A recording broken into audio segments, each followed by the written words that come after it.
R&D کے لوگ ان کے پاس ہے, کیا وہ جو پروڈکٹ لائیں گے وہ کوالٹی کی پروڈکٹ لائیں گے, اور اگر مارکیٹ بیٹھ جاتی ہے تو ان کا نقصان نہ ہو. ان کو دھڑا دھڑ لائسنس دے رہے ہیں, پتہ نہیں کیوں دے رہے ہیں. تو یہ چیک اینڈ بیلنس نہیں ہے. We should develop a policy جس کے اندر لوگ سوچ سمجھ کے آئیں اور جو آ جائے وہ پھر کامیاب ہو. اچھا, اس حوالے سے بھی رہنمائی کیجیے گا. ظاہر بہت سارے لوگ جو پاکستان میں اپنی انویسٹمنٹ کرنا چاہتے ہیں وہ ایسے سیکٹر کی تلاش میں ہوتے ہیں کہ جس کا وقت آنے والا ہے. مثال کے طور پہ جیسے ہم نے سولر کی ماضی میں بات کر لی, اسی طرح الیکٹرک گاڑیوں اور موٹر سائیکل کو بہت زیادہ پوٹینشیل لوگ فیل کر رہے ہیں کہ آنے والا وقت اس کا ہے اور ہم نے اس میں انویسٹمنٹ کرنی ہے.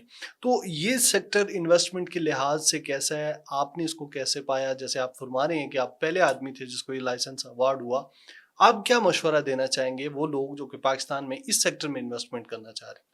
میرا مشورہ یہ ہے کہ وہ لوگ جو ٹوٹل 100% یا 90% کٹ اسکوٹر کی لا کے یہاں اسمبل کر رہے ہیں وہ ڈسکریج ہونے چاہیے, اور وہ لوگ جو اپنی R&D سے پروڈکٹ یہاں ڈیولپ کر رہے ہیں وہ لوگ, یا لوکلائزیشن جو ہو رہی ہے, یعنی ان پارٹس کو ہم بنا سکتے ہیں, مطلب ہم بناتے ہیں, سب نہیں بناتے. مثلا میں ہوں, میں بیٹری بھی یہاں بناتا ہوں, میں موٹر بھی یہاں پہ بناتا ہوں, ٹھیک ہے, اور کئی چیزیں اور چھوٹی چھوٹی ہیں وہ بھی ہم یہاں پہ بنا رہے ہیں. تو ہمیں اس طرف جانا چاہیے, لوکلائزیشن کی طرف, اور اس کو ڈسکریج کرنا چاہیے جو 100% امپورٹ ہو رہی ہے. اور جو بھی نیا آئے وہ سوچ سمجھ کے آئے اور انویسٹمنٹ اس طریقے سے لائے کہ وہ اپنی خود سے پروڈکٹ ڈیولپ کر کے مارکیٹ میں دے تاکہ وہ سسٹینیبل ہو, وہ لانگ ٹرم ہو, اس میں پرابلم نہ ہو, اور جو ان کا کسٹمر ہے وہ ہیپی ہو. اور اس کے علاوہ جو کمپنی آئے وہ صرف لائسنس لے کے نہ بیٹھ جائے, وہ پورے پاکستان میں اپنا ایک سیلز نیٹ ورک بنائے.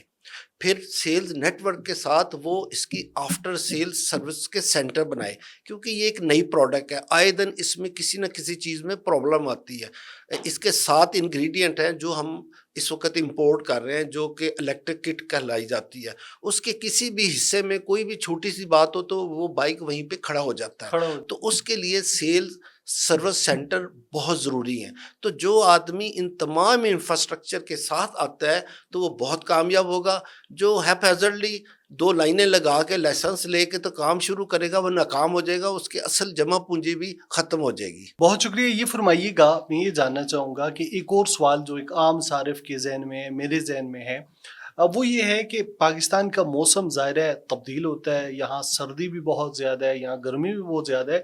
تو یہ الیکٹرک وہیکلز جتنے بھی ہیں کیا یہ پاکستان میں کامیاب ہیں بھی یا نہیں؟ مطلب کمپنی پوائنٹ آف ویو سے ہٹ کے بطور ماہر آپ کیا سمجھتے ہیں؟ یہ آپ نے بڑا اچھا سوال کیا. اس میں یہ ہے کہ کچھ بیٹریز ایسی ہیں, ان کی قسم ایسی ہے کہ وہ ایکسٹریم ہیٹ کو ٹالریٹ نہیں کرتی, ٹھیک ہے. وہ کچھ لوگوں نے ایسی بیٹریز منگوائی ہیں جو کہ بعد میں وہ جل گئیں, جس کی وجہ سے تھوڑی پبلک کے اندر ہیرسمنٹ بھی آئی.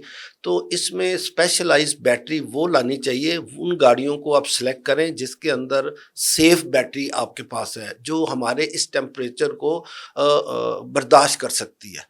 تو اس میں تو چوائس ہے, سلیکشن ہے. جیسے یورپ ہے وہاں ہیٹ نہیں ہے, تو اگر وہ آپ نارمل بیٹری صرف لیتھیم آئن کی بیٹری ہوتی ہے وہ آپ لگا لیں تو کچھ نہیں ہوتا, لیکن لیتھیم آئن کی یہاں لگائیں گے تو وہ جل سکتی ہے, پھٹ سکتی ہے. ہم لیتھیم آئرن فاسفیٹ لگاتے ہیں, وہ زیادہ سیف ہے, وہ ٹیمپریچر کو برداشت کرتی ہے. گزشتہ برس بھی جو فائنانس بل تھا اس کے اوپر تحفظات کا اظہار کیا گیا آپ کی پوری ایسوسیشن اور اس کاروبار سے وابستہ لوگوں کی جانب سے. بنیادی طور پہ کیا مسائل تھے جن کا سامنا کرنا پڑا جب حکومت کہہ رہی ہے کہ ہم ٹیکس ایگزمپشن آپ کو دے رہے ہیں, تو پھر مسئلہ کیا تھا اور کہاں مسئلہ تھا؟ یہ اصل میں نا لیک آف کوآرڈینیشن ہے. بات یہ کہ حکومت کی نیت تو درست ہوتی ہے لیکن اس کو جب امپلیمنٹ کرنا ہوتا ہے تو وہ ٹرو اسپرٹ میں ہو نہیں پاتا.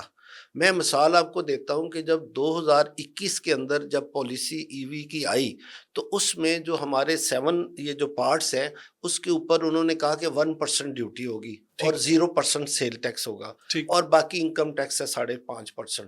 تو میں چونکہ پہلا بندہ تھا میں نے کنٹینر امپورٹ کر لیے. جب امپورٹ آ گئی تو گورنمنٹ نے کہا نہیں آپ کو تو 38% ڈیوٹی دینی پڑے گی. میں نے کہا بھائی یہ ای وی پالیسی میں تو یہ لکھا ہے. انہوں نے کہا ای وی پالیسی منسٹری آف انڈسٹریز نے جاری کی ہے، اس میں لکھا ہے، لیکن ہم کسٹم والے ایف بی آر کے اندر کام کرتے ہیں جو منسٹری آف فائنانس ہے، انہوں نے اپنے فائنانس بل میں نہیں ڈالا تو یو ہیو ٹو پے۔ تو اس وقت کے جو پھر پرائم منسٹر تھے، میں نے ان سے بات کی، میں نے کہا دیکھیں آپ اتنی اچھے خوشی سے آپ یہ چیز لائے تھے کہ جی آپ 5 بلین کا پیٹرول کا وہ کہتے تھے کہ 5 بلین کا پیٹرول آپ کے بائک کھا جاتے ہیں، تو I want to save this foreign exchange. تو میں نے کہا وہ پالیسی تو ناکام ہو گئی۔ پھر انہوں نے بات کی، اس وقت کے شوکت ترین صاحب فائنانس منسٹر تھے، بڑی ایفرٹ ہوئی اور اس کے بعد اسمبلی میں پھر وہ ایک پیش کرنا پڑا بل، جس کے تحت پھر فائنانس بل میں یہ چینجز لانی پڑی۔ مقصد یہ ہے کہ اگر آپ ایک پالیسی ایک منسٹری بناتی ہے اور اگر ایف بی آر اس کے اندر انوالو ہوتی ہے تو دین دے شوڈ بی انشورڈ کہ ہم نے جو پالیسی بنائی ہے وہ کیا منسٹری آف فائنانس نے اپنے بل کے اندر ڈال دی ہے، اگر ڈال دی ہے تو کسٹم ریلیکس کرے گا ورنہ نہیں دے گا۔ ایک تو وہاں پہ غلطی ہوئی جو 6 مہینے تک ہم بھگتتے رہے۔ ابھی پھر غلطی ہوئی لاسٹ ایئر کیا ہوا، پچھلے سال 2025 جون تک وہ جو 1% ڈیوٹی والی ایگزیمپشن وہ چل رہی تھی۔ اب ای وی پالیسی کے اندر تھا کہ جون 2026 تک یہ 1% والا سلسلہ چلے گا، لیکن فائنانس بل جب 2025 کے بجٹ میں آیا تو اس میں انہوں نے وہ نہیں ڈالا۔ اس سے کیا نقصان ہوا کہ پالیسی کہہ رہی ہے کہ 30 جون 2026 تک 1 سال کی ٹائم پڑا ہے، لیکن فائنانس بل کہہ رہا ہے کہ ہمارے پاس نہیں ہے۔ تو آپ یقین کریں کہ اس پورے 1 سال کے اندر جو ہم ای وی کے مینوفیکچر ہیں تقریباً 20 کے قریب ہیں جو افیکٹولی کام کر رہے ہیں، ویسے تو لائسنس بہت ہے۔ ہم سب نے بہت دفعہ ہم نے انڈسٹری سے ملے، ای ڈی بی سے ملے، ہم نے خط لکھے، ان سے خط لکھوائے، لیکن ایف بی آر نہیں مانی۔ انہوں نے کہا کہ یہ بجٹ کے اندر ہی ہو سکتا ہے یا اسمبلی کے بل میں ہو سکتا ہے، ایسے نہیں ہو سکتا۔ تو اب یقین کریں پورا 1 سال ہو گیا، ہم وہاں پے آرڈر جمع کرا کے ایز اے پروٹیسٹ یا فل ڈیوٹی دے کے 38% لگتی ہے، یا آپ کا 1% اور 5.5% ٹیکس لگا لیں 6% میں ہوتا ہے، یا آپ کا 38% میں ہوتا ہے، کیونکہ 18% سیل ٹیکس دینا، 10% ڈیوٹی دینی ہے، پھر ایڈیشنل ڈیوٹی دینی 3%، پھر 5.5% آپ نے ٹیکس دینا، پھر اس کے اوپر ایک اور ایڈیشنل ٹیکس ہے۔ تو ہم نے یہ جو سال گزارا، یہ ہمیں ای وی والوں کو پتہ ہے کہ ہم نے کس کرب میں گزارا۔ جو منسٹر صاحب ہیں ہارون اختر صاحب اور ان کے ساتھ سیکرٹری صاحب ہیں، انہوں نے، اور سی او صاحب جو ای ڈی بی، انہوں نے 12 ہمیں یقین دلایا کہ یہ ہم کروا رہے ہیں، لیکن نہیں ہوا۔ اب کی بار وزیر خزانہ نے تقریر میں کہا ہے کہ ہم اس کو 1 سال کے لیے ایکسٹینڈ کر رہے ہیں، تو کیا یہ اسی پروسیس کو ایکسٹینڈ کیا جائے گا یا پھر فائنانس بل میں یا آپ کا جو آپ بتا رہے ہیں اس کو انکلوڈ کر دیا گیا ہے؟ کیا اطلاعات؟ یہی تو میرا سب سے بڑا کنسرن ہے کہ جیسے لاسٹ ایئر ای وی پالیسی میں تو سال تھا لیکن فائنانس بل میں نہیں تھا۔ اب اگر فائنانس منسٹر صاحب نے اگر یہ کہا کہ ہم نے اس کو 1 سال ایکسٹینڈ کر دیا، it means these assumptions should continue till another year۔ اب اگر فائنانس بل میں نہ آیا یا اس کا SRO نہ ایشو ہوا تو ہم پھر پورا سال یہی بھگتیں گے اور پروڈکٹ مارکیٹ میں مہنگی ہوگی۔ تو میری یہ گزارش ہے حکومت سے، چونکہ ابھی تو بجٹ پیش ہوا ہے، اس کے اوپر ڈسکشن ہونی ہے اور پھر یہ اپروول کے لیے اسمبلی میں جانا ہے، تو میں نے چونکہ وہ پوری بک تو نہیں دیکھی، اگر اس کے اندر فائنانس بل میں نہیں ہے اور صرف تقریر میں ہے تو خدارا آپ اس کو فائنانس بل میں ڈال دیں تاکہ یہ 1 جولائی سے امپلیمنٹ ہو جائے۔ اگر یہ امپلیمنٹ ہو جاتا ہے تو میں آپ کو یقین دلاتا ہوں کہ جو اس سال سیل ہوئی ہے اس سے 4 ٹائم زیادہ سیل ہوگی الیکٹرک کی، اور جب 4 ٹائم سیل زیادہ ہوگی آپ کا کتنا پیٹرول بچے گا، پھر جو دھواں نکلتا ہے، پولوشن ہوتی ہے، وہ کتنی بچے گی، پھر وہ جو بچے بچیاں جو ہیں بسوں میں اور وہ مختلف طریقوں سے اسکول کالج جاتے ہیں، جاب کے لیے لوگ جاتے ہیں، ان کو کتنی اچھی اٹریکشن ملے گی، ان کے لیے کتنی فیسلٹی ہے، گورنمنٹ کی بھی تعریف ہوگی، پولوشن بھی ختم ہوگی، انوائرمنٹ ہمارا بہتر ہوگا۔ صرف دھواں ہی نہیں آتا، اس کی آواز بھی آتی ہے۔ اچھا، لاسٹلی میں آپ سے یہ جاننا چاہوں گا ڈاکٹر صاحب کہ ظاہر ہے جب ہم اس کی بات کرتے ہیں الیکٹرک بائک کی یا گاڑی کی، اس کو چارجنگ کی ضرورت پڑتی ہے۔ ہمارے یہاں کتنا انفراسٹرکچر ہے چارجنگ کے حوالے سے؟ اسلام آباد راولپنڈی کی بات کر لیں یا اوور آل ملک کی اگر ہم بات کریں تو کیا اس کے اوپر بھی انویسٹمنٹ کی جا رہی ہے کہ چارجنگ اسٹیشنز قائم کیے جائیں؟ دیکھیں یہ سب سے اہم چیز جو ہے نا اس میں وہ چارجنگ اسٹیشن ہے. جو تو بائکس ہیں یا اسکوٹرز ہیں اس کے ساتھ تو ہم چارجر دیتے ہیں, وہ تو موبائل کی طرح آپ پلگ کریں تو چارج کر لیں. لیکن اصل چیز جو ہے نا وہ گاڑیاں جو آپ کہتے ہیں نا 30% کرنی ہے, وہ آپ نہیں کر سکتے جب تک آپ کے پاس چارجنگ کا انفراسٹرکچر نہیں ہے. اب موسٹلی لوگ کمیوٹ کرتے ہیں, یہاں سے لاہور جاتے ہیں یا لاہور سے ملتان جاتے ہیں, یا کوئی آپس میں 200 سے 300 کلومیٹر کا فاصلہ ہے, تو بیچ میں ان کو کہیں چارجر اسٹیشن نہیں ملتا. ٹھیک ہے, اب ایک ہمارا لاہور جائے تو بیچ میں بھیرا میں پہلے ایک پرائیویٹ کسی نے لگایا تھا, ابھی انہوں نے انٹرچینج پہ لگا دیا. تو یہ ان کو یہ چاہیے جتنے موٹر ویز ہیں یا جتنے نیشنل ہائی ویز ہیں اس پہ ہر 50 کلومیٹر کے فاصلے پر ان کو چارجنگ سٹیشن لگانے چاہیے. مطلب گورنمنٹ خود لگائے یا پرائیویٹ لوگوں کو وہ اپرچونٹی دے, اس سے کہے کہ یہ آپ کو ہم جگہ دے رہے ہیں اپنے سروس اسٹیشن پہ, جگہ ہم دیتے ہیں, بجلی ہم دیتے ہیں, آپ چارجنگ سٹیشن اچھا لگائیں. ویسے اس کا ایک اور ادروائز آپ کا یہ 30% کا خواب 10% بھی پورا نہیں ہونا. ایک اور بہترین حل یہ بھی نہیں ہے کہ جتنے ہمارے یہاں فیولنگ اسٹیشن ہیں ان کے اوپر ظاہر ہے بہت سارے حدود و قیود, بہت سارے لائسنسنگ کا پروسیس نافذ ہے, اس میں یہ بھی شامل کر دیا جائے کہ تمام تر جو پیٹرول پمپس ہیں یہ لازمی طور پہ ایک چارجنگ اسپاٹ جو ہے رکھیں گے, تو بڑی آسانی نہیں ہو جائے گی اس انفراسٹرکچر کو بلڈ کرنے میں. یہ ویسے بہت اچھا آئیڈیا جو آپ نے دیا ہے. اگر ہر اسٹیشن پہ نہیں بھی ہو سکتا تو یہ ڈیزگنیٹڈ اسٹیشن کر سکتے ہیں. مطلب ایک روڈ پہ اگر 5 پیٹرول اسٹیشن ہے تو وہ 2 پہ لگا دیں. یہ بہت اچھا آئیڈیا, اور اس کے لیے زیادہ جگہ بھی نہیں چاہیے. آپ وہاں پہ اس کا ایک ٹاور لگا دیں, اس کے ساتھ 3 ایکسٹینشن لگا دیں, تو جو ایمرجنسی میں جو گاڑی چارج کرنا چاہتا ہے وہ کر سکتا ہے. لیکن اس کے علاوہ میری ایک اور سجیشن بھی ہے کہ گورنمنٹ کے پاس جگہ جگہ پبلک پلیسز ہیں. ٹھیک ہے, وہ یہ کریں کہ پرائیویٹ سیکٹر کو آفر کریں کہ یہ ہم زمین آپ کو زیادہ نہیں چاہیے کہ ہم آپ کو یہ جو اسپاٹ, مثلا لاہور ہے, لاہور میں وہ کہیں گے یہ 20 اسپاٹ جو ہے نا یہ گورنمنٹ کی مختلف جگہ ہے, پاکستان ہارٹی کلچر ایسوسی ایشن کے اندر ہے اور لوگوں کے اندر ہے, وہ کہیں جی ہم آپ کو لیز پہ جگہ دیتے ہیں, آپ ادھر چارجنگ اسٹیشن لگائیں اور لوگوں کو فیسیلیٹیٹ کریں. اچھا پھر بجلی کا بھی مسئلہ نہیں ہے, اگر بجلی تو ویسے ہی ہمارے پاس وافر ہے, چلے جہاں اویلیبل ہے اٹس اوکے. اگر نہیں ہے تو اس کا ایک اور حل ہے, یہ چارجنگ اسٹیشن کے ساتھ سولر پینل آتا ہے.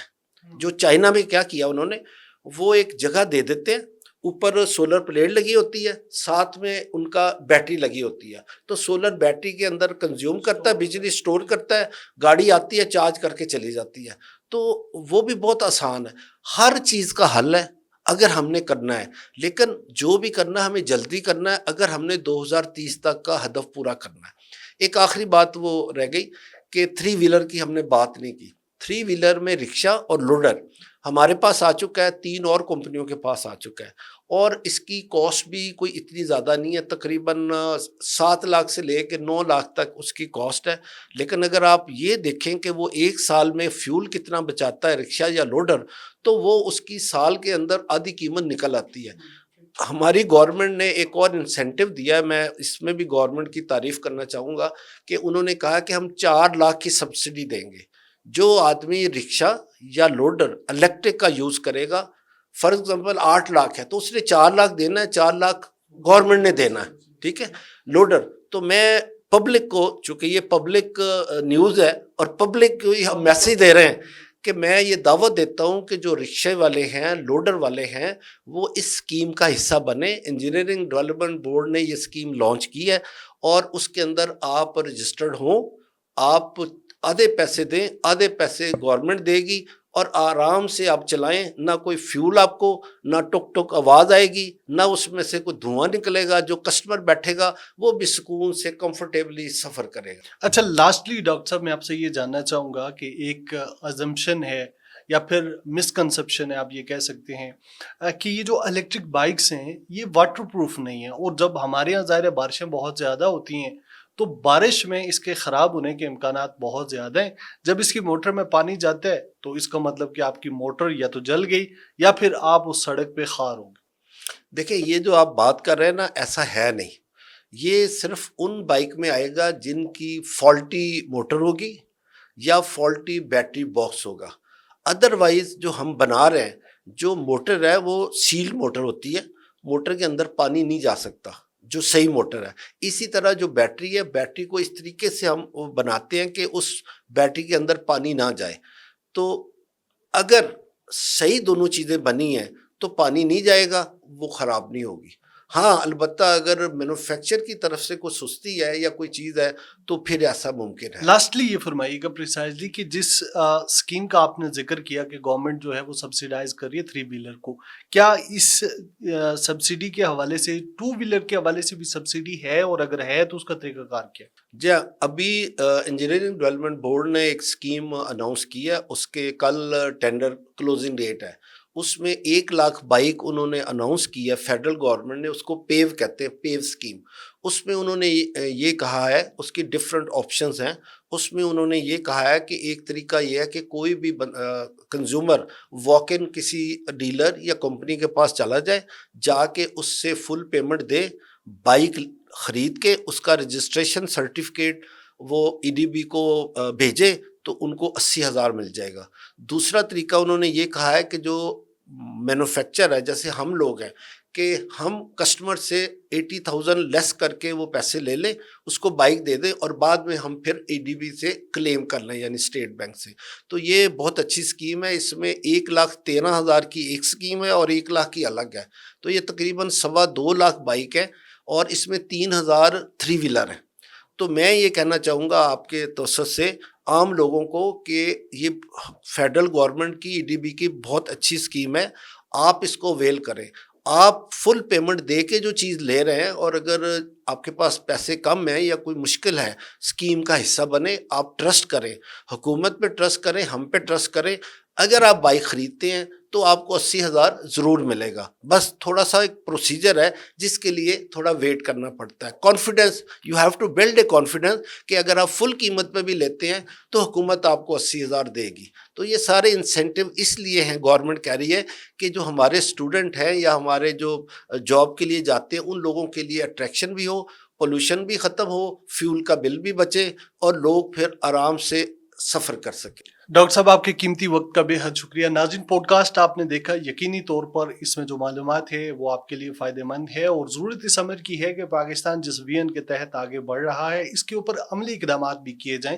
کاغذوں کی حد تک زبانی جمع خرچ سے نہ تو پاکستان ترقی کرے گا، اور نہ ہی یہ جو الیکٹرک وہیکل پالیسی 2030 ہے اس کا خواب شرمندہ تعبیر ہو سکتا ہے. اپنے فیڈ بیک سے آگاہ کرنا مت بھولیے گا. مجھے دیجیے اجازت. اللہ ہم سب کا حامی و ناصر.